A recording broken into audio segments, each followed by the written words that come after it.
Garden में लगे इस रंग बिरंगी पत्तियों वाले पौधे क्रोटोन की देखभाल कैसे करें जिससे इसकी पत्तियां चमकदार और पौधा घना बने। नर्सरी से लाने के बाद ये पौधा मरने लगता है, तो इस पौधे को हम मरने से कैसे बचाएं। नमस्कार दोस्तों, मैं वंदना, मेरे चैनल पर आप सबका स्वागत है। क्रोटोन का प्लांट वैसे तो इंडोर प्लांट होता है, लेकिन आप इसे वहाँ पर रखें जहाँ पर कम से कम 1 घंटे की धूप तो आती ही हो। आप छत पर गार्डनिंग करते हैं तो इसे ग्रीन नेट के नीचे या फिर कोई आपने शेड वगैरह बना रखा है तो उसके नीचे रख सकते हैं। मैं इस प्लांट को इंडोर रखती हूँ और दिन में 1 घंटे की धूप लगवा लेती हूँ। धूप लगने से ही इस प्लांट की जो पत्तियाँ हैं वो कलरफुल बनती हैं। अगर इस प्लांट को बिल्कुल भी धूप ना लगाई जाए तो इसकी जो पत्ती हैं उनका कलर बिल्कुल प्लेन ग्रीन हो जाएगा। जब आप नर्सरी से इस प्लांट को लेके आते हैं तो ये या तो किसी पॉलीथीन के बैग में या फिर एक छोटे से गमले में लगा होता है, जैसे ये मेरा लगा है छोटे गमले में। तो जब लेके आते हैं तो ये प्लांट बिल्कुल घना होता है, खूब पत्तियां भरी होती हैं, लेकिन लाने के कुछ दिन के बाद जो इसकी पत्तियां हैं वो गिरने लगती हैं और ये पौधा मुरझाने लगता है। तो इसके क्या क्या कारण होते हैं। मेरे इस प्लांट को देखिए, जब मैं इसे नर्सरी से लेके आई थी तो ये काफ़ी घना था और अब देखिए इसकी काफ़ी सारी पत्तियां गिर चुकी हैं और जो काफ़ी पत्तियां हैं वो नीचे की तरफ लटकी हुई हैं।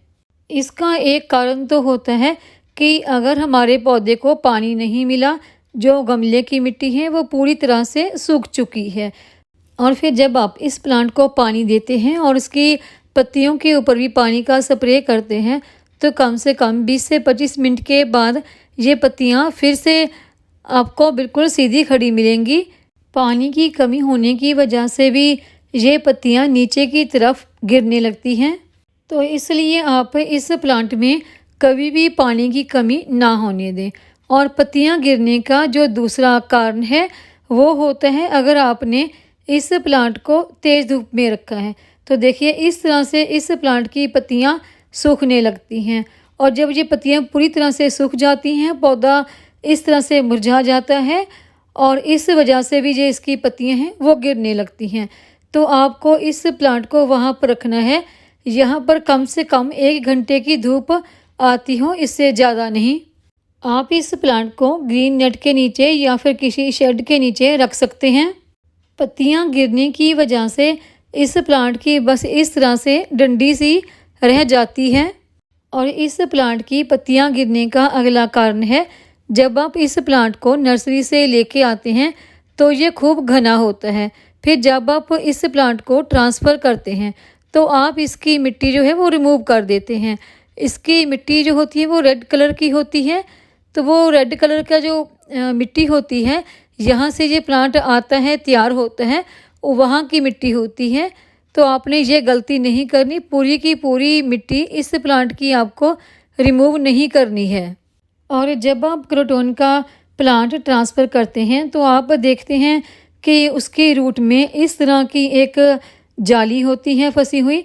तो आप ट्रांसफ़र करते वक्त इस जब जाली को निकालने की कोशिश करते हैं तो उससे हमारी जो प्लांट की रूट है वो डिस्टर्ब हो जाती है। आप मिट्टी भी निकालते हैं, जाली भी निकालते हैं, तो इस वजह से प्लांट की रूट डिस्टर्ब होने से प्लांट हमारा डेड होने लगता है। तो आपने ये गलती नहीं करनी है जो मैंने की। मैंने इसकी ये जाली निकाल दी थी, तो आपने इस जाली के साथ ही इस प्लांट को ट्रांसफ़र करना है। लेकिन मैंने ये जाली खींचकर नहीं निकाली, मैंने इस जाली को काट के निकाला था ताकि इसकी रूट डिस्टर्ब ना हो। आप इस जाली के साथ ही और थोड़ी सी जो मिट्टी होती है उसके साथ ही प्लांट को ट्रांसफ़र करें। और इस पौधे की पत्तियां झड़ने का अगला कारण है, कई दफ़ा पौधे की मिट्टी में फंगस हो जाती हैं, तो फंगस की वजह से भी पत्तियां झड़ने लगती हैं। तो उसकी वजह से आप सबसे पहले तो इस गमले की मिट्टी की अच्छी तरह से गुड़ाई कर लें, और गुड़ाई करने के बाद आप गमले के हिसाब से इस प्लांट में हल्दी डाल सकते हैं। अगर आपका गमला बड़ा है तो 1 चम्मच हल्दी, अगर आपका गमला छोटा है तो आधा चम्मच हल्दी आप इस गमले के चारों तरफ घुमाते हुए डाल सकते हैं। और हल्दी डालने के बाद मिट्टी से इसे अच्छी तरह से कवर कर देंगे और फिर इसको वाटरिंग कर देंगे। देखिए मेरे गमले की मिट्टी अभी काफ़ी गीली है क्योंकि मैंने आज सुबह ही पानी दिया था, तो आज मैं इसमें वाटरिंग नहीं करूँगी, सिर्फ इसे मिट्टी में अच्छी तरह से मिक्स ही करूँगी। हल्दी मिट्टी में मिक्स करने से जो भी उसमें फंगस वगैरह होगा वो सब ख़त्म हो जाएगा। और मेरे इस प्लांट की न्यू ग्रोथ भी स्टार्ट हो गई है। देखिए नई नई छोटी छोटी सी पत्तियां भी आने लगी हैं। इस प्लांट की अच्छी ग्रोथ के लिए कुछ जो बातें मैंने आपको बताई हैं वो ध्यान में रखनी है कि इस प्लांट को कैसे ट्रांसफ़र करना है। और दूसरी बात है कि इस प्लांट में कभी भी पानी की कमी नहीं होने देनी। जब भी आपको लगे कि इसकी पत्तियां नीचे की तरफ गिर रही हैं या मिट्टी सूखी है, उसी समय आप इसको वाटरिंग करें। और इस प्लांट को देखिए पानी दिए है मुझे अभी 20 मिनट का वक्त ही हुआ है।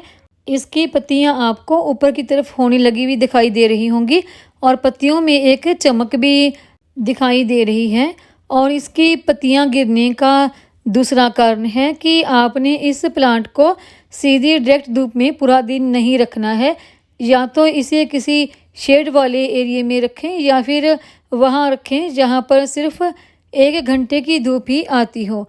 अगर पूरा दिन ये प्लांट धूप में रहेगा तो अपनी चमक भी खो देगा, पत्तियों का कलर भी अच्छा नहीं आएगा और इसकी पत्तियां सूखकर गिरने भी लगेंगी, जिससे ये प्लांट धीरे धीरे डैमेज होना शुरू हो जाएगा। अगर आप इस प्लांट को इंडोर एरिया में रखते हैं तो वहाँ पर भी इसकी ग्रोथ अच्छी होगी। तो अब बारी आती है इस प्लांट को फर्टिलाइज़र देने की। तो आपने इस प्लांट को कोई भी केमिकल वाली फर्टिलाइज़र नहीं देनी है। तो जब भी आपने इसको फर्टिलाइज़र देनी है, या तो आप गोबर की सड़ी हुई जो काली खाद आती है पुरानी वो देनी है, या फिर आप इसको बर्मी कंपोस्ट भी दे सकते हैं। और जो बर्मी कंपोस्ट है, जैसे कि ये मेरा गमला छोटा है तो इसमें आप एक गमले में 20 से 25 ग्राम के आसपास दे सकते हैं, इतनी काफ़ी है। और महीने में एक दफ़ा आप इस फर्टिलाइज़र का इस्तेमाल फिर से दोबारा कर सकते हैं। इसके इस्तेमाल से आपके पौधों में जो पोषक तत्वों की कमी है वो दूर होगी और पौधों की ग्रोथ अच्छी होगी। इन्हीं कुछ बातों का ध्यान रख के आप अपने मरते हुए क्रोटॉन के पौधे को फिर से हरा भरा घना बना सकते हैं। वीडियो पसंद आई हो तो वीडियो को लाइक करें, सब्सक्राइब करें, शेयर करें, कमेंट करें, बेल आइकन को ज़रूर दबाएं ताकि मेरी आने वाली नई वीडियो का नोटिफिकेशन आपको मिलता रहे।